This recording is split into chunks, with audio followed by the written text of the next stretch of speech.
দিদি, আপনি membership renew করেননি, আপনার এই বিষয়টি সামনে এলো, সেটাকে আপনি কিভাবে দেখেন? আমি ষড়যন্ত্র হিসেবেই দেখছি। কনস্পিরেসি একেবারেই কিছু লোককে তাদের ডিসক্রেডিট করার জন্য। এটা একদম জেনে শুনে ছড়ানো মিথ্যে ঘটনা। আপনি কি মনে করেন যে পার্টির সম্পাদক মোহাম্মদ সেলিমের ওনার সঙ্গে একবার বসা উচিত ছিল, কথা বলা উচিত ছিল, অন্তত এই রাগের উপশমটা তাহলে হতো? আমার যদি কোনো অসুবিধা হয়, প্রশ্ন হয়, দ্বিমত হয়, ডিসএগ্রিমেন্ট হয়, পার্টির মধ্যে যতদিন সেই পরিসরটুকুনি আছে আমি তো সেটাকেই ব্যবহার করার চেষ্টা করবো। আপনি কি আজকের দিনে দাঁড়িয়ে ফিল করেন যে বামেরা কোথাও গিয়ে তৃণমূলের থেকে এক স্টেপ হলেও পিছিয়ে যাচ্ছে? মানে কমিউনিস্ট পার্টির যে ইমেজ, সেটা কে কত ভালো বলতে পারেন তা দিয়ে হয় না। আর বামেদের সেলিব্রিটি কালচার বামেদেরকে শেষ করার প্রধান কারণ হয়ে উঠছে। আপনার কি মত? আমার যদি কোথাও কোনো অসুবিধা মনে হয় তো সেটা সেখানে বলবো। সেটা তো আমি পাবলিক ফোরামেও বলবো না, আমার বন্ধুদের সঙ্গে চা খেতে খেতেও বলবো না, আমি টিভি মিডিয়াতেও বলবো না। হুমায়ুন কবিরের সঙ্গে বৈঠক করার সময় যদি সেলিমদার থাকে, প্রতিকুর রহমানের সঙ্গে বৈঠক করার মিনিমাম কথা বলার একটু সময় নেই? আমার সমর্থকরা আড়াআড়ি দুভাগে বিভক্ত হয়ে গেছে, এটাও না হলে নিশ্চিত ভালো। অবশ্যই স্বচ্ছ হওয়া উচিত। আমি যে কোনো ধরনের মৌলবাদ, সেটা এ ধর্মের হতে পারে, বি ধর্মের হতে পারে, সি ধর্মের হতে পারে, তার একটাকেও ক্রিটিসাইজ করার জন্য আমার একবারের জন্য বুক কাঁপে না। তাছাড়া একজন বামপন্থী হিসেবে ইলেকশনে জেতাটাই আমার প্রাইমারি লক্ষ্য নয়। ইলেকশনে জিততে গিয়ে যদি আমার প্রিন্সিপাল, আমার পলিসি, তার সঙ্গে আমাকে কম্প্রোমাইজ করতে হয়, তাহলে সেটা বামপন্থীরা করবে না। I stick to that point. এটা হয়তো আমাদের কান অব্দি পৌঁছাবে না, আমরা জানি কে কি বলছেন, আড়ালে আবডালে কোথায় কোথায় বলছেন, এবং তারপরে এসে আমার সাথে কি কি কথা বলছেন সবটা আমরা জানি। বিষয় সেটা তো এমনি এমনি হয়নি। প্রতিকুরদা অমুকের ছেলে, অমুকের মেয়ে, এইরকম ভাবে তো সে রাজনীতিতে আসেনি। তাকে লড়ে প্রতিদিন লড়াইয়ের মধ্যে দিয়ে নিজের ক্রেডিবিলিটি তৈরি করতে হয়েছে। সেই ক্রেডিবিলিটিকে প্রশ্নের মুখে যারা ফেলতে চাইছেন, তারা আর যাই হোক, তারা আমার পার্টির বন্ধু নয়। নমস্কার, আমার সঙ্গে এই মুহূর্তে উপস্থিত আছেন দীপশিতা ধর। বুঝতেই পারছেন এখানে আসার কারণটা সকলেই জানেন, সকলেই অনুমান করতে পারছেন। সিপিএম এ হঠাৎ বিতর্ক, প্রতিকুর রহমান কাণ্ডে একাধিক বিস্ফোরক কথাবার্তা এদিক ওদিক শোনা যাচ্ছে, এবং সর্বশেষ সেই বিতর্কে সংযোজিত নাম দীপশিতা ধর। দিদি, প্রথমে দা ইন্ডিপেন্ডেন্ট বেঙ্গলের স্বাগত। অনেকদিন পর আপনার সঙ্গে আড্ডা, এবং এমন একটা বিতর্কিত বিষয় নিয়ে আজকে আপনার কাছে এসেছি। আপনার কাছে এই বিষয়টি কিরকম ভাবে আপনি সামলাচ্ছেন, এবং আপনি পুরো বিষয়টাকে কিভাবে ব্যাখ্যা করতে পারেন? খুব তো এখানে বিতর্কের ব্যাপার নেই। এই মিডিয়া সংবাদ মাধ্যমেই আমরা শুনলাম যে ভিন্ন মানুষ তারা নাকি সিপিএম ছেড়ে অন্যান্য রাজনৈতিক দল জয়েন করছে, তার মধ্যে প্রতিকুরদার চিঠিপত্র ইত্যাদি আমরা দেখেছি। এবং তারপরে আমি গতকাল থেকে হঠাৎ করে সৃজনের নাম দেখলাম সকালবেলা, তারপর বিকালবেলা আমিও জানি না আমি যে তৃণমূলে জয়েন করছি। ফলে এটা স্পেকুলেশন, মিথ্যা স্পেকুলেশন, কিছুটা ইচ্ছা করে ছড়িয়ে দেওয়া, কিছু লোককে ডিসক্রেডিট করা, কিছু লোকের ক্রেডিবিলিটি নিয়ে প্রশ্ন তুলে দেওয়া, এইটা ছাড়া আমাদের নামগুলো আসার আর অন্য কোনো কারণ নেই। দিদি, আপনি মেম্বারশিপ রিনিউ করেননি, হঠাৎ করে প্রতিকুর রহমানের এই বিতর্কের বিষয়ের মধ্যে আপনার এই বিষয়টি সামনে এলো, সেটাকে আপনি কিভাবে দেখেন? আমি তো খুব অবাক হয়েছি। আমি পার্টির সদস্যপদ রিনিউ করিনি, সেটা তো খুব বেশি মানুষের জানার কথা না। এবং আমাদের রিনিউয়ালের সময়সীমা এখনো পেরিয়ে যায়নি, 31শে মার্চ পর্যন্ত। আপনারা জানেন আমি এখানে বহুদিন ছিলাম না, আমি ফিরেছি, এবং আমার পার্টি মেম্বারশিপ দিল্লিতে, তবে আমাকে দিল্লি যেতে হবে, তারপর সেখানে রিনিউয়াল করতে হবে। বলে সেটা করার জন্য এখন আমার কাছে 1.5 মাসের বেশি সময় রয়েছে। এবং এটা খুব অদ্ভুত, এই কথা অন্য কারোর জানার কথা নয়। কেউ কিভাবে কি করে জানছেন আমি সত্যি জানি না। এবং এই যে আশঙ্কার কথা আমরা বলছি, যে আলটিমেটলি ইচ্ছা করেই কাউকে দাগিয়ে দেওয়ার জন্য, ইচ্ছা করেই কাউকে মেলাইন করার জন্য, তার ক্রেডিবিলিটিকে নষ্ট করার জন্য এগুলো করা হচ্ছে কিনা। কারণ আমি মনে করি এটা প্রচন্ড রকম ভাবে পার্টির মধ্যেকার ব্যাপার। আমি একজন পার্টি সদস্য হিসেবে সেটা আমার পার্টি ডিসিপ্লিনের ব্যাপার, সেটা আমি কখন করলাম না, বা ধরা যাক আমার যদি কোনো অসন্তুষ্টি হয়, সেটা তো আমি বলতে পারবো। আমি তো বোবা নই, বা আমি যে কথা বলতে পারি না, বা আমি একটা এমন ভাষায় কথা বলি যে ভাষায় অন্য কেউ কথা বলেন না, এমনও নয়। আমার যদি প্রয়োজন হতো আমি তো যে কাউকে বলতে পারতাম যে দেখুন আমার এরম অসুবিধা রইলো, ঝোলা চললো বলা। সেরকম তো কিছু হয়নি। সেরকম যদি কখনো হয় আপনারা জানতে পারবেন। কিন্তু এই যেটা স্পেকুলেশন, খুব কনসিয়াসলি একটা নির্দিষ্ট সময় ছড়িয়ে দেওয়া, বা ধরা যাক প্রতিকুরদার এই ঘটনা আসার আগেও তো সোকল্ড আমার রিনিউয়াল হয়নি, ঠিকই, তার আগে যদি হতো তাহলে তো, ফলে এটাকে আমি ষড়যন্ত্র হিসেবেই দেখছি। ষড়যন্ত্র? কনস্পিরেসি একেবারেই কিছু লোককে তাদের ডিসক্রেডিট করার জন্য, এটা একদম জেনে শুনে ছড়ানো মিথ্যে ঘটনা। দেখুন, যে বিষয়টি সামনে এসছে সেটা আমজনতা জানার বিষয় নয়। তৃণমূল বিজেপি এই বিষয়ে জানতে খুব একটা আগ্রহী বলে আমার অন্তত মনে হয় না। ফলে যে কথাটি সামনে এলো যে দীপশিতা ধর সদস্যপদ রিনিউ করেনি, পার্টির লোকের মাধ্যমে সামনে এসছে, এটা ধরে নেওয়া যায় ষড়যন্ত্র করলো কি আপনার পার্টির লোক? সেটা জানি না। এখন আমি তো যখন তোমাকে যদি জিজ্ঞেস করি যে তুমি জানলে কি করে আমি করিনি, তুমি বলে আমার সোর্স আছে। তোমরা যদি এখন সোর্স ডিসক্লোজ করো তাহলে তো বোঝা যাবে যে আলটিমেটলি তিনি কে বা তারা কারা, তারা পার্টির ভিতরের লোক, বাইরের লোক, ঘরের লোক, দুয়ারের লোক। সেইটা না জানলে তো আমি কাউকে অ্যাকিউজ করতে পারি না। কিন্তু এটা তো ঘটনা, এটা খুব স্বাভাবিকভাবে কারোরই জানার কথা না। আপনি মেম্বারশিপ রিনিউ করবেন তো নিশ্চয়ই? হ্যাঁ, এখনো তো সময় রয়েছে, এখনো 31শে মার্চ অব্দি সময় রয়েছে। ফলে এমন একটা সময় এই ঘটনাটি সামনে এলো যে দীপশিতা ধর মেম্বারশিপ রিনিউ করেনি, মানে পার্টির প্রতি ক্ষুব্ধ, অসন্তুষ্ট। কোথাও কি এই বাইনারিটা 2 2 4 করতে সুবিধা হচ্ছে? এই তো একেবারেই তাই, সেই কারণেই এটা করে। এবং আমাকে বহু লোক ফোন করেছেন, মেসেজ করেছেন, যে ধরনের কথাবার্তা তারা আর কি শুনেছেন, তারা আর কি রেগে ঝগড়া করেছেন, তারা জানেন যে ওই কথাগুলোর একটাও সত্যি নয়, এবং বলেছেন যে সব ঠিক আছে কিন্তু এই কথাগুলো তোর সম্পর্কে এগুলো বলবে কেন। আমি এখনো মেসেজ দেখাতে পারি, আমার কলেজের সিনিয়র খুবই আমাদের স্নেহ করেন, ভালোবাসেন ইত্যাদি। তো ফলে আমার নিজেকে খুব না প্রমাণ করার জায়গা নেই। আমি এর আগেও অনেক সময় এমন অনেক কিছু হয়েছে যাতে লোকে অ্যাকিউজ করেছেন, আমি কোনোটাতেই নিজের সাফাই গাইনি বা নিজেকে ডিফেন্ড করতে যাইনি, কারণ আমি জানি আমি যা বলেছি বা আমি যা করেছি তার মধ্যে কোথাও কোনো ছল নেই, কোনো কপট নেই, কোনো মিথ্যে কথা নেই। যদি আজকে কারোর অন্য কিছু মনেও হয়, time will speak for itself. দিদি, কোথাও কি এটা মনে হয় যে আপনার সঙ্গে প্রতিকুর রহমানের সম্পর্ক অত্যন্ত ভালো, মানে ব্যক্তিগত পর্যায়ে যারা আপনাকে চেনে, যারা প্রতিকুরদাকে চেনে, তারা জানে যে আপনারা একে অপরের প্রতি অনেক ক্ষেত্রে নির্ভরশীল, কথাবার্তা বলেন? তো এটা কি আপনার কি মনে হয় যে এই চেনটাকে টার্গেট করা হচ্ছে? হতে পারে, এবং এটাও ঠিক, প্রতিকুরদার সঙ্গে আমার প্রচন্ড ভালো সম্পর্ক, কারণ আমরা কাছাকাছি বয়সী, আমরা একদম একই সময়ে চুটিয়ে এসএফআইটা করেছি। এবং এসএফআই এর মধ্যে আমার যে দু তিনজন আছে যাদেরকে আমি বন্ধু বলি, মানে কমরেডের চাইতেও যাদের সম্পর্কটা একটু হলেও বেশি, প্রতিকুরদা তাদের মধ্যে একজন। প্রতিকুরদার পরিবার, প্রতিকুরদার বাড়ির লোকজন, তারা আমার এক্সটেন্ডেড পরিবারের মতোই। ফলে যারা একটা সুযোগ ভেবেছেন যে এটাই একটা সুযোগ, সেই সুযোগে যদি 4টে লোককে মেলাইন করা যায়, 4টে লোকের নামে বাজে কথা বলা যায়, তাতে যদি আমার একটু আখেরে লাভ হয়, তারা তা করতে পারেন, অসুবিধা নেই। আমি তো খুব ছোট বয়স থেকে রাজনীতি করি, আমি এমন এমন জায়গায় রাজনীতি করেছি যেখানটায় খুব সুখকর রাজনীতির জায়গা বলে মনে হতো না। সেটা আশুতোষ কলেজ হতে পারে, সেটা জেএনইউ হতে পারে। তাই আমার পলিটিক্যাল কনভিকশন নিয়ে আমি কারোর কাছ থেকে 1 নম্বর সার্টিফিকেট চাই না, দ্বিতীয় আমার কারোর কাছে খুব প্রমাণ দেওয়ারও নেই। কিন্তু প্রতিকুর রহমান যে কথাগুলো বলেছেন একদম নির্বাচনের প্রাককালে, সেটা দীপশিতা ধর কতটা সমর্থন করে? সে তো পার্টিকে জানাতে চেয়েছে। পার্টির আজকে আই থিঙ্ক রাজ্য কমিটির মিটিং শুরু হয়েছে, আগামীকালও হবে। 2 দিন জুড়ে এই বিষয়ে আমি শিওর কথাবার্তা হবে। তারপরে পার্টি ব্রিফ করবে প্রতিকুরতা সম্পর্কে, প্রতিকুর অভিযোগ সম্পর্কে, হোয়াট এভার আমরা কি সিদ্ধান্তে তারা উপনীত হচ্ছেন। যেটা পার্টির পজিশন হবে সেটাই আমার পজিশন। আমার খুব আলাদা করে কিছু এক্ষেত্রে বলার নেই। যে বিতর্কিত বিষয়গুলো সামনে উনি এনেছেন, সেই বিতর্কিত বিষয়গুলোকে আপনি সমর্থন করেন? মানে একদম কোট আনকোট, আপনি কি মনে করেন যে পার্টির সম্পাদক মোহাম্মদ সেলিমের ওনার সঙ্গে একবার বসা উচিত ছিল, কথা বলা উচিত ছিল, অন্তত এই রাগের উপশমটা তাহলে হতো? সেটা প্রতিকুরদা আই থিঙ্ক আজকে অনেকগুলো ইন্টারভিউ দিয়েছে, তাতে ওর যা বলার সেগুলো বলেছে। আমি মনে করি যে একজন ইন্ডিভিজুয়াল হিসাবে আমার যেমন পার্টির প্রতি দায়বদ্ধতা থাকা উচিত, আদর্শের প্রতি অবিচল থাকা, শির দ্বারা টান করা, মেরুদণ্ড না বিক্রি করা, আমি এটাও মনে করি পার্টির বা স্ট্রাকচারের, পার্টি মানে এখানে কোনো ব্যক্তি নন, এই পার্টির যে পরিকাঠামো, সেই পরিকাঠামোরও সেই ব্যক্তির প্রতি, সেই ইন্ডিভিজুয়ালের প্রতি তাদেরও দায়িত্ব থাকে।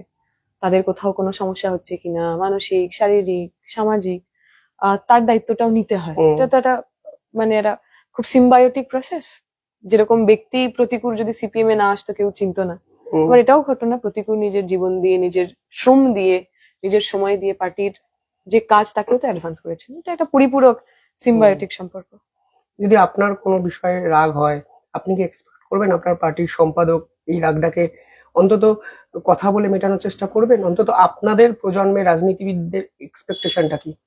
আমার যে কারুর, সেটা যে কোনো প্রজন্মেরই তিনি হন না কেন, তারা যে কমিটির অংশ, যে আমি ধরা যাক ব্রাঞ্চের, জেলার, রাজ্যের, আমি যে কমিটির অংশ, যেটা আমার বলার পোডিয়াম, যেটা আমার বলার ফোরাম, আমার যদি কোথাও কোনো অসন্তুষ্টি হয়, কোথাও কোনো সমস্যা হয়, আমি সেই মিটিং এ যাব, সেই মিটিং এ বলবো, এবং আমি আশা করবো সেখান থেকে এক ধরনের কোনো কনক্লুশন বেরিয়ে আসে। প্রতীকুর রহমানের যে চিঠি মানে পদত্যাগ পত্র, সেটা আপনিও নিঃসন্দেহে ফেসবুকে সকলের আগে দেখেছেন। ফেসবুকেই দেখেছি। এটা আপনাকে কি চমকে দিয়েছে? হ্যাঁ, মানে আমাকে এইটা চমকে দিয়েছে যে একটা এইরকম সেন্সিটিভ চিঠি সেটা হঠাৎ করে ফেসবুকে করে চলে এলো। এটা তো মানে খুব রহস্যজনক ব্যাপার। যিনি চিঠি লিখেছেন তিনি, আমি শুনলাম প্রতিকূলতা বলেছে যে তিনি দেননি। তো এই চিঠিটা তো বাইরে আসার কথা নয়। এই চিঠিটার ভিতরে থাকার কথা, এই চিঠিটার সম্পর্কে আলোচনা হওয়ার কথা। এই চিঠিটার ওপর দাঁড়িয়ে একজন রাজ্য কমিটির মেম্বার এবং তার যে কমিটি, তাদের কিছু কনক্লুশনে আসার কথা। আপনাকে চমকে দিয়েছে নিঃসন্দেহে? হ্যাঁ, বটে। এই চিঠি লেখার আগে অবধি জানতেন যে প্রতীকুরদা এই ধরনের একটা চরম সিদ্ধান্ত নিতে চলেছেন?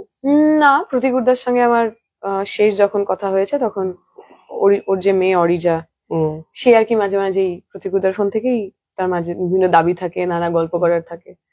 অরিজার সাথে কথা হয়, লাস্ট আমার ওই অরিজা কেন্দ্রিকে আমার যতদূর মনে পড়ে সেই কথাই হয়েছিল। তারপর এই ধরনের কোনো কথা প্রতীকুরদা বলেননি, এবং সেটাও আমার মনে হয় একদিক থেকে তার পার্টি ডিসিপ্লিনেরই অংশ। আমি তো রাজ্য কমিটির সদস্য নই, তাহলে যে কথা সে রাজ্য কমিটির সদস্যদের সাথে আলোচনা করতে চায় বা সেক্রেটারির সাথে আলোচনা করতে, সেটা আমাকে বলবে কেন? সে আমি ওর বন্ধু হতে পারি, কিন্তু বন্ধুর চেয়ে পার্টি বড়, ফলে ওর পার্টি ডিসিপ্লিনে আই থিঙ্ক আমাদের বলেনি। এই প্রতীকুর রহমান আমাকে একটা ইন্টারভিউতে আজকেই বলছিলেন যে দীর্ঘ সময় এই ক্রাইসিস মোমেন্টটা উনি ফেস করেছেন। মানে আজকে পদত্যাগ পত্র হয়তো দিয়েছেন, কিন্তু বিগত অনেক দিন ধরে তার মানসিক যন্ত্রণা তাকে কুড়ে কুড়ে খেয়েছে, ফলে এই সিদ্ধান্তে তিনি উপনীত হয়েছেন।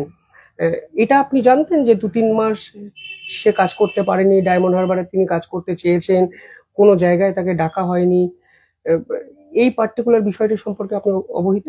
আমাদের সঙ্গে এরকম খুব কথা বলার সময় তৈরি হয়নি। বেসিক্যালি আগে কি হতো, আমরা তো একসাথে সিসি মেম্বার ছিলাম, আমরা যখন মিটিং এ যেতাম বা কোনো প্রোগ্রামে যেতাম, অনেকটা সময় হতো যেখানে নানা ধরনের সুখ দুঃখের কথা শেয়ার করা যায়। যেহেতু আমি প্রতীকুরদা আমরা দুজনে একসঙ্গেই হায়দ্রাবাদ কনফারেন্স থেকে এসএফআই ছেড়েছি, ফলে আমাদের খুব দেখা হওয়ার আর জায়গা নেই, বা রোজকারের একসঙ্গে অর্গানাইজেশন করলে যা হয় সেই প্রয়োজনটা তো পড়ে না। ফলে এই কথাগুলোর খুব আলোচনা করার সুযোগ পরিসর কোনটাই আমরা পাইনি। আমাদের বাংলা বাঁচাও যাত্রায় একদিন দেখা হওয়ার কথা ছিল, কিন্তু সেটাও আমি যেদিন ছিলাম ও সেদিন ঠিক ছিল না, ফলে খুব কথা বলার জায়গা ছিল না। আপনি কি কখনো ফিল করেছেন নিজেকে যে অনেক বেশি কাজ করার অপরচুনিটি ক্রিয়েট হতে পারে কিন্তু সামাও হচ্ছে না? সে তো কাজ করার তো কোনো বেসিক্যালি শেষ নেই। আমি তো, এবং আমি অ্যাজ এ ইন্ডিভিজুয়াল, আমাকে যারা চেনেন তারা জানেন যে আমি সবসময় ডিসস্যাটিসফাইড। আমার সবসময় মনে আছে এইটা হলো কিন্তু ওইটা হলো না তো, এবং সেটা খুব সবসময় সেটা খুব পজিটিভও না, কিছু ক্ষেত্রে সেটা খুব টক্সিক হয়ে যায় যে কোনো কিছুতেই একে ঠিক মানে স্যাটিসফাই করা যায় না। তো ফলে, এবং যদি আমার কোনো এরকম সমস্যা অসুবিধা ইত্যাদি থাকে, আমার এখনো মনে হয় আমি পার্টির সদস্য, আমি পার্টির সাধারণ সভ্য, আমার যদি কোনো অসুবিধা হয়, প্রশ্ন হয়, দ্বিমত হয়, ডিসএগ্রিমেন্ট হয়, পার্টির মধ্যে যতদিন সেই পরিসরটুকু নিয়ে আছে, আমিও সেটাকেই ব্যবহার করার চেষ্টা করবো। ভিজিবিলিটির দিক থেকে বামেরা কি মানুষের কাছে একটু কম পৌঁছাতে পারছে বলে মনে হয়, মানে রাদার দ্যান তৃণমূল? তা তো নয়, তো বাংলা বাঁচাও যাত্রা হলো, আমরা দেখলাম তো মীনাক্ষী একেবারে লোকের বাড়িতে বাড়িতে চলে গেছেন। আমরা দেখছি বিভিন্ন জায়গায় পাড়া বৈঠকি হচ্ছে, লাল সালুতে অর্থ সংগ্রহ হচ্ছে। তো মানে আমাদের সকল যারা নেতৃত্ব তারা তো পৌঁছে যাচ্ছেন মানুষের কাছেই, একেবারে পৌঁছে যাচ্ছেন। যদি মানে মানুষের কাছে পৌঁছে যাওয়া, অর্থ সংগ্রহ করা, সেটা একটা ডিফারেন্ট জিনিস, কিন্তু পার্টির কর্মসূচি একদম ঘোষিত মানুষের কাছে একদম দৈনন্দিন ভাবে যে পাশে থাকার বিষয়টা, আপনি কি আজকের দিনে দাঁড়িয়ে ফিল করেন যে বামেরা কোথাও গিয়ে তৃণমূলের থেকে এক স্টেপ হলেও পিছিয়ে যাচ্ছে? মানে তৃণমূলের বিপক্ষে তো অনেক অভিযোগ সাধারণ মানুষের, তা সত্ত্বেও ওই জায়গাটা ধরা যাচ্ছে না বা জায়গাটা নেওয়া যাচ্ছে না কেন? না, এক তো এসআইআর এর সময় তো আমি দেখেছি বিভিন্ন জায়গায় আমাদের পার্টির লোকজন ক্যাম্প করেছিল, কিন্তু এটা তো ঠিক তৃণমূলের কাছে সরকারি টাকা রয়েছে, তৃণমূলের কাছে বেসরকারি টাকা রয়েছে, তৃণমূলের কাছে চুরির টাকাও প্রচুর আছে। ফলে তারা যতটা তাম ঝাম, যতটা এক্সটেন্টের সঙ্গে এই সমস্ত কিছু করতে পারেন, ন্যাচারালি সেইটা আমরা করতে পারবো না। ফলে তাতে হয়তো মনে হতে পারে যে ওদের প্রচারটা অনেক বেশি জাঁকজমকপূর্ণ, তাদের সামনে আমরা হয়তো ফিকে, কিন্তু আমাদের যেটুকু যা মানে লোকবল এবং আমাদের যেটুকু যা অর্থবল সেটুকু ব্যবহার করে আমরা তো করেছি এসআইআর নিয়ে যা যা করা প্রয়োজন। সেলিব্রিটি কালচার, এই শব্দটা এখন জনপ্রিয় একটা শব্দ, এবং হুম। প্রতীকুর রহমান সরাসরি বলছেন যে বামেদের সেলিব্রিটি কালচার বামেদেরকে শেষ করার প্রধান কারণ হয়ে উঠছে। হুম। আপনার কি মত? এখন আমি তো সেলিব্রিটি নই, হুম, কারণ আমার বিরুদ্ধে সবচেয়ে বড় অভিযোগ, তুমি এসেই যে কথাটা বললে, এতবার করে তো আপনাকে ফোন করছি, আপনি ফোন ধরছেন না। তো যে মানুষ ফোন ধরছে না সে আর হুম। সেলিব্রিটি কালচারটাকে মেনটেন করবে কি করে? সেলিব্রিটিরা ফোন ধরে না দিদি, এটা তো ঠিক। কিন্তু মানে সেলিব্রিটিকে দেখানোর জন্য, মানে হুম, আমি তো সিনেমাও করি না, হুম, সিরিয়ালও করি না, আমাকে যারা টিভিতে দেখেন বা হুম, এইভাবে মিডিয়াতে দেখেন, তোমাদের কল্যাণে তোমাদের সৌজন্যেই দেখেন। তো তাদেরও যদি আমি ফোন না ধরি তাহলে আর আমি সেলিব্রিটিটা ঠিকঠাক করে হবই করে, সেটা ঠিক করে হতে পারিনি বোধ হয়। হুম, যাই হোক, that's not the thing, but এটা ঠিক, কমিউনিস্ট পার্টির যে ইমেজ, হুম, সেই কমিউনিস্ট পার্টির বা নেতা নেতৃত্বের যে মূল্যায়ন, হুম, সেটা আমাদের প্রত্যেকের জন্য, সেটা আহ, আহ, প্রতিগুরদা হতে পারে অথবা আমি হতে পারি, সেটা কে কত ভালো বলতে পারেন তা দিয়ে হয় না। তার প্রতিদিনের কাজ, প্রতিদিন হুম, মানুষের সঙ্গে কতটা সম্পৃক্ত থাকতে পারেন। হুম, এবং আমি এটাও মনে করি যে যারা মিডিয়াতেও যাচ্ছেন হুম, তারাও তো নিজের কথা বলতে যাচ্ছেন না, হুম, মিডিয়াতে গিয়েও তারা আলটিমেটলি পার্টির কথাই বলছেন। হুম, পার্টি তাদের মিডিয়াতে পাঠাচ্ছেন যারা তারা আমাদের ভার্সনটা, এই যারা প্রচন্ড নেগেটিভ, প্রচন্ড বাইনারি, তার মধ্যে দাঁড়িয়েও যারা আমাদের কথা বলতে পারেন তারাই তো, এবং সেটা সেটা গুরুত্বপূর্ণ। তো সেলিব্রিটি কালচার বলতে যদি এটা মনে করা হয় যে আহ, কাউকে একটু অতিরিক্ত প্রাধান্য দেওয়া হচ্ছে, হুম, অথবা কারুর সাথে সাধারণ মানুষ রিলেট করতে পারছেন না, সেটা সেটা একটা আলাদা প্রশ্ন। কিন্তু আমি মনে করি আমাদের পার্টির ক্ষেত্রে যে কোনো জায়গা যেখানে মানুষ থাকেন, যেখানে মাস থাকেন, আমাদের পার্টির কথা সেখানে বলাটা আসলে তো পার্টিরই কাজ। হুম। উনি স্পেসিফিক্যালি বলছেন দামি গাড়ি ছড়া, হুম। কিংবা স্টুডিওতে যাওয়া, তাদের ব্যক্তিগত স্তরে অনেক বেশি প্রাধান্য দেওয়া হয়, একদম কোট আন কোট প্রতিগুদ্দার কথা আমি বললাম। সেটা প্রতিকুরদাই আরো ভালো করে আপনি বলতে ফিল পারবে। করেননি কখনো?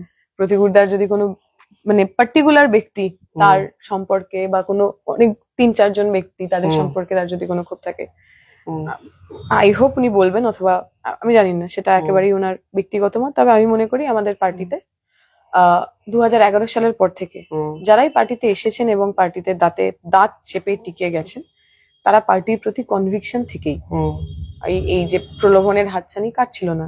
প্রতিকূল তাকে, মানে সে চাইলেই বহুদিন আগে সে তো সারেন্ডার করতে পারতো, রাইট, সে তো করেনি। হুম, ওই রকম ডায়মন্ড হারবার মতো এরকম একটা ভয়ঙ্কর কঠিন জায়গা, সেখানে সে তার সমস্তটা দিয়ে হুম, উইথ অল আটমোস্ট অনেস্টি ও রাজনীতি করেছে। ফলে আমি আমি মনে করি আমার সতীর্থরা বা আমরা যারা, আমার যারা নেতা নেতৃত্ব, আমি আমি এটা বিশ্বাস করি যে তারা সবাই আসলেই পার্টির ভালো চান বলে এই পার্টিটা করছেন। কিন্তু কোথাও গিয়ে এই যে বিভাজন, এই বিভাজন তো আমার কথা নয়, মিডিয়ার বাইনারি ক্রিয়েট করা নয়, যেটা আপনারা বলেন। হুম।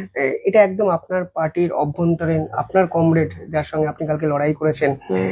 একজন রিয়েলাইজ করলেন, বাকিরা কেউ রিয়েলাইজ করলেন না।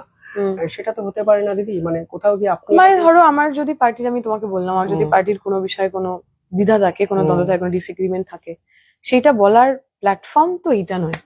মানে যদি সেইটা হয়, আমি আই বি অ্যান ইন্ডিভিজুয়াল, তাহলে তো আমি পার্টির অংশ নই। Right. আমি পার্টির যদি সভ্য হই, সদস্য হই, আমার যেখানে যা বলার জায়গা, আমার যদি কোথাও কোনো অসুবিধা মনে হয় আমি তো সেটা সেখানে বলবো। সেটা তো আমি পাবলিক ফোরামেও বলবো না, আমার বন্ধুদের সঙ্গে চা খেতে খেতেও বলবো না, আমি টিভি মিডিয়াতেও বলবো না।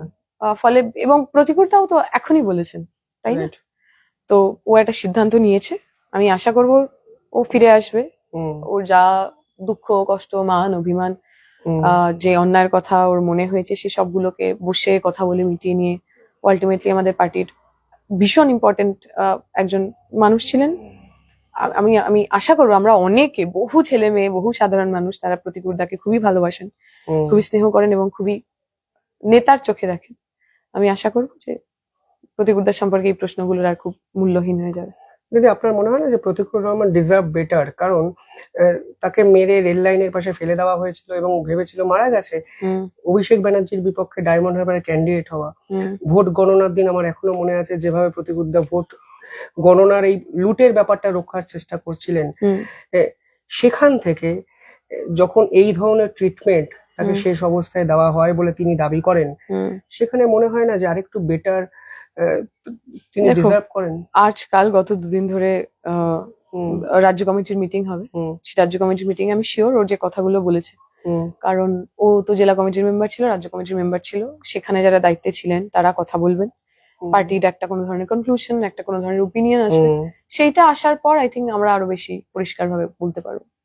রাজ্য কমিটির বৈঠকে প্রতিকুর রহমানের পরবর্তী পদক্ষেপের উপর নজর রাখা হচ্ছে বিভিন্ন ক্ষেত্রে, কালকেও খবরে প্রকাশিত হয়েছে, এবং সেটাই প্রতিকুরদের একটু যন্ত্রণার জায়গা যে আমার কোটেই বলটা ঠেলে দেওয়া হলো, আমি একটা বিষয়কে নিয়ে সামনে গেলাম। আরেকটা দিন তো এখনো রাজ্য কমিটি মিটিং এর রয়েছে, আমরা আরেকটু অপেক্ষা করে যাই। সব মিটিং এর শেষে সবার কি আলোচনা, সবার কি ওপিনিয়ন সেটা জানলে আই থিঙ্ক আমারও কমেন্ট করতে সুবিধা হয়, কারণ আমার মনে টু আর্লি এই ওকে ভিলেন বানিয়ে দেওয়া অথবা অন্য অন্য কোনো কিছু বলা, সেটার জন্য এটা বড্ড তাড়াতাড়ি হয়ে যাবে। দেখি না, আর তো আরেকটা দিন, 24 ঘন্টা। হুমায়ুন কবিরের সঙ্গে বৈঠক নিয়ে সেলিমদার বিস্তর বিতর্ক হয়েছে। প্রতিকুরদা নিজেই বলেছেন যে, আমার ইন্টারভিউতে সকালে ইনফ্যাক্ট বলেছেন যে হুমায়ুন কবিরের সঙ্গে বৈঠক করার সময় যদি সেলিমদার থাকে, প্রতিকুর রহমানের সঙ্গে বৈঠক করার মিনিমাম কথা বলার একটু সময় নেই। স্টেটমেন্টটা আপনার কাছে কি অনেক বেশি যন্ত্রণার, বাস্তবধর্মী একটা স্টেটমেন্ট, বা আপনি কিভাবে স্টেটমেন্টটাকে ব্যাখ্যা করেন? দেখো, এক তো হচ্ছে হুমায়ুন কবির নিয়ে party secretariat, party state committee খুব ক্লিয়ার পজিশন নিয়েছে যে হুমায়ুন কবিরের সঙ্গে এই মুহূর্তে আমাদের কোনো ধরনের আলোচনা, অন্য কথা তো সেটাই দিলেন, সেগুলোর খুব প্রয়োজন নেই। এবং আমি এটা আশা করব প্রতিকূলতা, যেহেতু রাজ্য কমিটির মেম্বার, তিনি রাজ্যের যে শীর্ষ নেতৃত্ব তাদেরকে জানিয়েছেন, চিঠি লিখেছেন, ফলে ওর যা অভাব অভিযোগ সেগুলোকে কনসার্নের সঙ্গে দেখা হবে, তার মধ্যেকার যা যা অসুবিধা, যা যা মেরিট, সেগুলোকে কথা বলে সর্ট আউট করে একটা কনফিউশনের জায়গায় নিয়ে যাওয়া হবে। মমতা ব্যানার্জির প্রকল্পের ভূয়সী প্রশংসা প্রতিকুরদা আজকে করেছেন, মানে আমি যেটা শুনলাম ও সেটা বলেছে যে মানে এটাকে আমরা ভিক্ষা বলতে পারি না, সেটা তো সঠিক, সেটা তো আমাদের পার্টির পজিশন। লক্ষ্মীর ভান্ডার আত্মসম্মানের যে আলটিমেটলি হ্যাঁ, যে টাকাটা আমি পাচ্ছি সেই টাকাটা কারোর বাবার পকেট থেকে পাচ্ছি না, আমার ট্যাক্সের টাকা, আমার ট্যাক্সের টাকা থেকে আমাকেই টাকা দেওয়া হচ্ছে, বলে সেটা ভিক্ষা তো কোনোভাবেই নয়, সেটা আমার হক। এবং এই যে বেকার ভাতা মমতা ব্যানার্জি চালু করলেন, তো অ্যাকচুয়ালি বেকার ভাতায় কোনো সমস্যা নেই, সমস্যা হচ্ছে যে বেকার ভাতা এবং চাকরি দুটো তো মিউচুয়ালি এক্সক্লুসিভ নয়, যে আমি বেকার ভাতা দিলে চাকরি দিতে পারবো না, বা বেকার ভাতা দিলে চাকরি না দিলেও চলবে, এইটাতে আমাদের সমস্যা। যে আপনি বেকার ভাতা দিন, যা খুশি দিন, কিন্তু তার সঙ্গে একটা স্টেবল সিকিউর চাকরির কথাও বলুন। প্রতিকুরদা আজকে আমাকে ইন্টারভিউতে বলেছেন যে আমি যেহেতু হাওড়ায় থাকি, হাওড়ায় এসএফআই এর বহু সদস্যকে একটি প্লেনের ডগায় স্যাক করে দেওয়া হয়েছে, বহিষ্কার করে দেওয়া হয়েছে, কারণ তারা প্রশ্ন করেছিল। আপনি আর আমি একই বিধানসভার অন্তর্গত ব্যক্তি বা মানুষ, আপনি জানেন এই বিষয়টি যে আমাদের এখানে এসএফআই এর এই ধরনের কর্মকাণ্ড ঘটেছে? কিন্তু আমি শিওর প্রতিকুরদা জানতেই পারেন, কারণ প্রতিকুরদা এসএফআই এর রাজ্য সভাপতি ছিলেন, ফলে যদি কিছু হয়ে থাকে সেটা প্রতিকুরদা জানাটা স্বাভাবিক, আমার জানাটা অস্বাভাবিক, কারণ আমি পশ্চিমবঙ্গে এসএফআই তো কখনো দায়িত্বে ছিলাম না, এবং এইরকম বিভিন্ন ডিসকাশন সবটা কখনো আমার কাছে এসে পৌঁছায়নি। আমি মানে সত্যতার স্বীকার অথবা অস্বীকার কোনোটাই করতে পারছি না, কারণ আমার কাছে ইনফরমেশনের মানে আমার ইনফরমেশনটাই নেই আমার কাছে। যদি ব্যক্তিগত স্তরে বিভিন্ন খোঁজ খবর নিয়ে, যেটা আমার ভীষণ মাত্রায় মনে হলো যে এই বিতর্ক সূত্রপাত প্রতিকুর রহমান এক পুলিশ কর্তার প্রোগ্রামে গেছিলেন বলে, এবং তার বিপক্ষে এই অভিযোগ যে পুলিশ কর্তার প্রোগ্রামে উনি কেন গেলেন, সেখান থেকে যাবতীয় ঝুটঝামেলার সূত্রপাত। পুলিশ কর্তার কোনো প্রোগ্রামে বাম নেতা নেত্রীরা যদি যায়, এটা কি একটা খারাপ লাগার একটা জায়গা তৈরি করতে পারে বলে আপনি মনে করেন? অন্তত পার্টির অভ্যন্তরে নিয়ে প্রশ্ন হওয়া উচিত। আমি জানি না কোন পুলিশ কর্তার কোন প্রোগ্রামেও গেছে, আমরা নানা ধরনের সোশ্যাল প্রোগ্রামে যাই, ঠিক হতেই পারে যে ধরা যাক তোমার রেজিস্ট্রিতে আমরা নিমন্ত্রিত ছিলাম, সেখানে দেবাংশু নিমন্ত্রিত ছিল, বা তোমার বোনের বিয়ে যাতে দেবাংশু নিমন্ত্রিত ছিল, আমিও নিমন্ত্রিত ছিলাম। এবার সেখানে আমি যাচ্ছি এই কারণে তো নয় যে তুমি তৃণমূল অথবা আমি তৃণমূল অথবা দেবাংশু এই প্রোগ্রামটা একসাথে আমরা দুজনেই তৃণমূল হয়ে গেলাম, এটা তো নয়। বিভিন্ন সামাজিক স্ফিয়ার থাকে, বিভিন্ন সামাজিক ব্যাপার থাকে, যেখানে বিভিন্ন ধরনের মানুষ আসে, এবং আমাদের পাড়ায় যখন দুর্গাপুজো হয়, বা পাড়ায় যখন একটা স্পোর্টস হয়, বা পাড়ায় যখন কোথাও একটা পিকনিক হয়, সেখানে নানা ধর্মের মানুষ, নানা জাতির মানুষ, নানা রাজনীতির মানুষ একসাথে থাকেন। সেই সামাজিক স্পেসটা থাকা আমার মনে হয় ভালো। এখন ও কোনো পার্টিকুলার এসডি কি বললে তুমি, কোন একটা পুলিশ কর্তা সেই তার ওখানে গেছিলেন, সেটা নিয়ে কোনো সমস্যা হয়েছে বলে আমি জানি না। মানে যদি এটা কোনো সামাজিক অনুষ্ঠান হয়, তা নিয়ে তো হওয়ার কথা নয়। 2 মাস পরে বিধানসভা নির্বাচন বঙ্গে, তার আগে এত বিতর্কে সিপিএম ঝাঁপিয়ে পড়েছে, এটা কোথাও গিয়ে মানুষের মনে একটা বিরূপ প্রভাব ফেলছে বলে আপনি কি ফিল করছেন? যে না হলেই ভালো হতো, এত বিতর্ক? সে তো কত কিছু না হলেই ভালো হতো। আজকে আমি কেউ জিজ্ঞেস করেছিলাম, আমি একই উত্তর দিয়েছি। এই যে আগের বার নির্বাচনের আগে দাঙ্গা না হলে ভালো হতো, এসআইআর এর লাইনে এতগুলো মানুষের মৃত্যু না হলে ভালো হতো, এসআইআর এ নিজেদের বহু বয়স্ক মানুষ, 80 বছর 90 বছর মানুষ, তাদের নিজেদের সিটিজেনশিপ নাগরিকত্ব প্রমাণ না করতে পারলেই ভালো হতো। প্রতিদিন গাজায় শিশুরা মরছেন, প্যালেস্টাইনের শিশুরা মরছেন, বাংলাদেশে কিছুদিন আগে অবধি বিভিন্ন মানুষের উপর আক্রমণ হয়েছে, বিভিন্ন মানুষের ঘর ভাঙা হয়েছে। এই সমস্ত কিছুগুলো না হলেই ভালো হতো। এইগুলো যাতে না হয় সেই কারণেই তো আমাদের রাজনীতির প্রতি এতটুকু বিশ্বাস ভালোবাসা, যাই বলো সেটা। বাম সমর্থকরা আড়াআড়ি দুভাগে বিভক্ত হয়ে গেছে, এটাও না হলে নিশ্চয়ই ভালো হতো। হ্যাঁ, তবে আমি বিশ্বাস করি নির্বাচনের আগে একটা ক্লিয়ারিটি হবে, একটা ইউনিটি হবে, এবং তৃণমূল বিজেপির বাইনারির বিরুদ্ধে একটা তৃতীয় পরিসরের কথা আমরা বলতে পারবো। কিছুদিন আগে আপনি একটা ফেসবুকে স্ট্যাটাস দিয়েছিলেন জামাতিদের নিয়ে, আপনাদের জোটসঙ্গী হতে পারে, হয়তো পরের সপ্তাহে ঘোষণা হবে। নওশাদ সিদ্দিকী সরাসরি আপনার নাম করে ফেসবুকে পোস্ট করেছেন। দীপশিতা, আপনি ঠিক করেননি এই ধরনের শব্দ প্রয়োগ করে। আপনি কিভাবে দেখেন এটা? এখন কোন ধরনের শব্দতে ওর খারাপ লেগেছে সেটা তো মেনশন করেনি, আমাকে ফোন করেও জানাই। শব্দবন্ধ প্রয়োগ করে সেটা তো ওকে ক্লিয়ারিফাই করতে হবে। আমি শিওর যদি ওর সাথে কখনো আমার দেখা হয় বা কখনো ফোন করে আমাকে বলতে পারে যে আমি জামাতের আমিরকে বলেছি তাই ওর খারাপ লেগেছে, আমি মমতা ব্যানার্জিকে বলেছি তাই ওর খারাপ লেগেছে, মমতা ব্যানার্জির ব্যবহৃত শব্দবন্ধ যাতে উনি আসলেই ধর্ম রাজনীতিকে গুলিয়ে দেওয়ার চেষ্টা করেন, আমি সেইটাকে শ্লেষ করেছি তাই জন্য ওর খারাপ লেগেছে, বা আমি গড প্রমিস বলেছি তার জন্য আমার খারাপ লেগেছে। কোনটাতে খারাপ লেগেছে সেটা তো আমি জানি না। ও সচেতন হওয়ার কথা বলেছে, ঠিকই তো, রাজনীতিবিদ হিসেবে আমাদের সচেতন হওয়া উচিত। এবং আমরা যে রাজনীতি করি সেই রাজনীতিবিদ হিসেবে আমাদের অবশ্যই স্বচ্ছ হওয়া উচিত। আমি যে কোনো ধরনের মৌলবাদ, সেটা এ ধর্মের হতে পারে, বি ধর্মের হতে পারে, সি ধর্মের হতে পারে, তার একটাকেও ক্রিটিসাইজ করার জন্য আমার একবারের জন্য বুক কাঁপে না। তাতে আমি মাইনরিটি হয়ে যেতে পারি, তাতে আপনি আমাকে এসে গালেগাল করতে পারেন। আমাদের মনে হয় যখন ইন্দো পাক ওয়ার হয়েছিল তখন আমার একটা স্ট্যাটাস হয়েছিল যাতে প্রচুর আমাদের সমর্থকরাও তারা খুব আমার একেবারে নানা ধরনের কথা বলেছিলেন। আমি তখন আমার পজিশন থেকে বদলে আসিনি, কারণ আমি মনে করি যে কোনো ধরনের যুদ্ধ তাতে আসলেই কোনো সাধারণ সিভিলিয়ান তাদের ভালো হয় না। সরকারের ওপর চাপ পড়ে, দেশের ওপর চাপ পড়ে, নানা শিক্ষা স্বাস্থ্য খাতে যা খরচা ব্যবহার হয় আর সেইটা বদলে গিয়ে সেটা ডিফেন্স খাতে খরচা, তাদের দেশের ভালো হয় না। ফলে আমাদের উচিত যে কোনো জায়গায় ডিএসক্যালেট, কোনো জায়গায় যদি কোনো যুদ্ধের পরিবেশ তৈরি হয় আমরা চেষ্টা করবো, আপ্রাণ চেষ্টা করবো যুদ্ধ পর্যন্ত যাতে আমাদের পৌঁছাতে না হয়। তাতেও বহু লোকের খারাপ লেগেছে, এতেও হয়তো অনেকের খারাপ লাগতে পারে। কিন্তু আমি সেদিনকে ওই মোহাম্মদ আমিনের একটা বই পড়ছিলাম, যে মোহাম্মদ আমিনের বইতে লেখেন যে একটা নির্দিষ্ট ঘটনার পরিপ্রেক্ষিতে ওনাকে কেউ কেউ এসে বলেন যে আপনি যদি এটা আমাদের না করেন তাহলে কিন্তু ইলেকশনে আপনি হেরে যাবেন, আমরা আপনাকে ভোট দেবো না। উনি উত্তর দিয়েছিলেন যে একজন বামপন্থী হিসেবে ইলেকশনে জেতাটাই আমার প্রাইমারি লক্ষ্য নয়। ইলেকশনে জিততে গিয়ে যদি আমার প্রিন্সিপাল, আমার পলিসি, তার সঙ্গে আমাকে কম্প্রোমাইজ করতে হয় তাহলে সেটা বামপন্থীরা করবে না। I stick to that point. দিদি, আপনারা তো তবু একটা পার্টিকে রিপ্রেজেন্ট করেন, যখন সোশ্যাল মিডিয়ায় পোস্ট করেন আপনার কি মনে হয় যে সামগ্রিকভাবে বৃহত্তর প্রেক্ষাপটটা মাথায় রেখে পোস্ট করা উচিত? মানে কিছুদিন আগে ধরুন শতরূপ ঘোষ মোহাম্মদ সেলিমের সাথে হুমায়ুন কবিরের বৈঠক নিয়ে বলেন নীতি নৈতিকতার দায় শুধুমাত্র বামেদের রাখা কর্তব্য নয়। ঠিক তার 1-2 দিন পর প্রতিকুর রহমান আবার বললেন বামেদেরই উচিত নীতি নৈতিকতাটাকে ফলো করে রাখা, অন্য পার্টি সেটা করবে না। সেটা ওরা দুজনেই ক্লারিফাই করেছে। শতরূপ দা বলেছে যে আমি শিওর, ও এটা আমার সম্পর্কে বলেনি।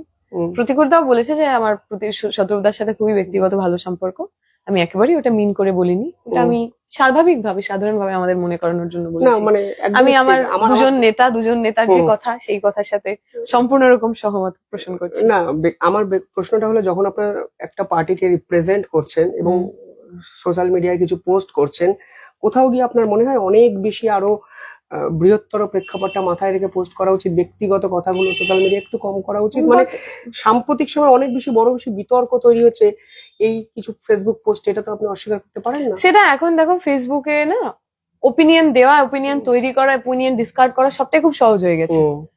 ফলে মানুষের কাছে অনেক সময় মানুষ টিভি মানে ধরো রাস্তায় যেতে যেতে সে ফেসবুক করছে, ঘুমাতে যেতে যেতে সে ফেসবুক করছে, প্রচুর সময় হয়ে গেছে, ফলে মানুষ প্রচুর কথা বলছে। That is fine. মানে বিতর্ক মানেই চারটে লোক চারটে কথা বললো মানে সেটাকে আমি নেগেটিভ ভাবে ধরি না।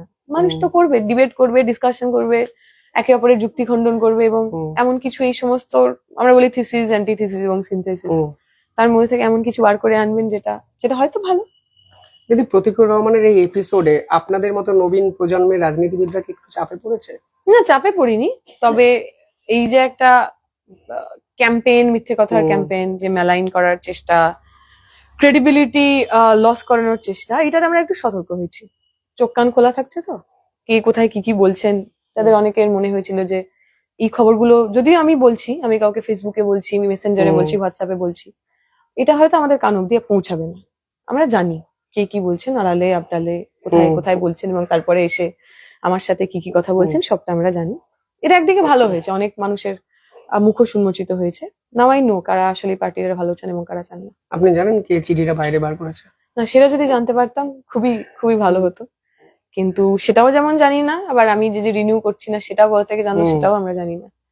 তো এই যে আমি বলছি, যারা যে আমাকে এটা জিজ্ঞেস করছেন, যে তোমাদের যদি আমরা জিজ্ঞেস করি তোমরা বলবে এটা তো আমাদের সোর্স, আমরা সোর্স ডিসক্লোজ করবো না। তোমাদের মধ্যে থেকে কেউ যদি নিজের এথিক্স ভেঙে আমাদের একটু সোর্সটা বলো, আমাদের একটু সুবিধা হয়। কোথাও কি আপনার মনে হচ্ছে যে নবীন প্রজন্মের রাজনীতিবিদদের নিয়ে এই বিতর্কে একটা সন্দেহের বাতাবরণ তৈরি হয়েছে? মানে এখানে ঢোকার হতে আগে পারে, হতে পারে, কারণ আমি মনে আছে আমাকে বহু লোক ফোন করে জিজ্ঞেস, দিদি এটা কি হচ্ছে, তাকে আমার বলতে হয়েছে যে না বাবা, কেউ কোথাও যাচ্ছে না, সবাই নিজের জায়গাতেই আছে, শান্ত হও, এত কথায় কান দিও না, ইত্যাদি হয়েছে। তো সৃজন ভট্টাচার্যকে ফোন করে বলতে হচ্ছে যে তৃণমূলে যাচ্ছে, এই খবরটা কতটা সত্যি কি মিথ্যে? আমি তো শুনলাম ও এরকম করছে, কেউ ওকে ফোন করলে প্রথমেই তুলে বলছে হ্যাঁ আমি সিপিএম এর সৃজন ভট্টাচার্য বলছি, যাতে তার পরের কথাগুলো সেইগুলো বলতে আর অসুবিধা না হয়। আমার সাথে 8 ঘন্টা আগে সৃজনদার কথা হলো, রীতিমতো হাসলো। মানে আমি এই প্রশ্নটা না করার আগেই হাসলো, মানে পুরো বিষয়টা একটা হাস্য কৌতুকে পরিণত হয়েছে। হাস্য কৌতুক আমাদের জন্য খুবই একটা হাসির বিষয়, আমাদের জন্য এটা খুবই হয়তো মজার বিষয়, কিন্তু আসলে ব্যাপারটা অতটা হাসির অথবা এতটা মজার নয়। ধরো আমি পার্টির লোক, এই বিশ্বাসটা তৈরি করার জন্য তো বহু বছরের মেহনত লাগে। যে প্রতিকুরদার প্রতিও যে বিশ্বাস, সেটা তো এমনি এমনি হয়নি। প্রতিকুরদা অমুকের ছেলে, অমুকের মেয়ে, এইরকম ভাবে তো সে রাজনীতিতে আসেনি। তাকে লড়ে প্রতিদিন লড়াইয়ের মধ্যে দিয়ে নিজের ক্রেডিবিলিটি তৈরি করতে হয়েছে। সেই ক্রেডিবিলিটিকে প্রশ্নের মুখে যারা ফেলতে চাইছেন, তারা আর যাই হোক, তারা আমার পার্টির বন্ধু নয়। প্রতিকুর রহমান তো মুখ ফুটে বলছেন না যে উনি তৃণমূলে যাবেন না। ইনফ্যাক্ট আজকে মুখ্যমন্ত্রী মমতা ব্যানার্জি সুপ্রিম কোর্টে গিয়ে যে সওয়াল করেছেন, তার ভূয়সী প্রশংসা প্রতিকুর রহমান করেছেন। সেটা প্রতিকুরদা কি করবেন, সেটা প্রতিকুরদাই একমাত্র বলতে পারবে। আপনার কাছে এটা খুব কষ্টদায়ক হবে কি, প্রতিকুর রহমান যদি কালকে দেখেন তৃণমূলে চলে গেলেন বা অন্য কোনো পার্টিতে? অবশ্যই, অবশ্যই, যে কোনো মানে ও যদি পার্টি ছেড়ে অন্য কোনো দলে নাও যায়, তবুও সেটা আমাদের জন্য ব্যক্তিগতভাবে খুব কষ্ট হবে। অন্য কোনো দলে গেলে তো অবশ্যই সেটা খুবই যন্ত্রণার হবে, কষ্ট হবে।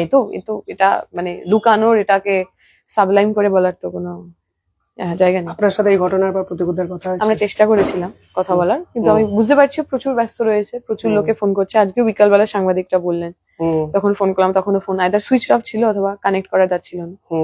তো কথা হয়নি, এখনো অব্দি হয়নি।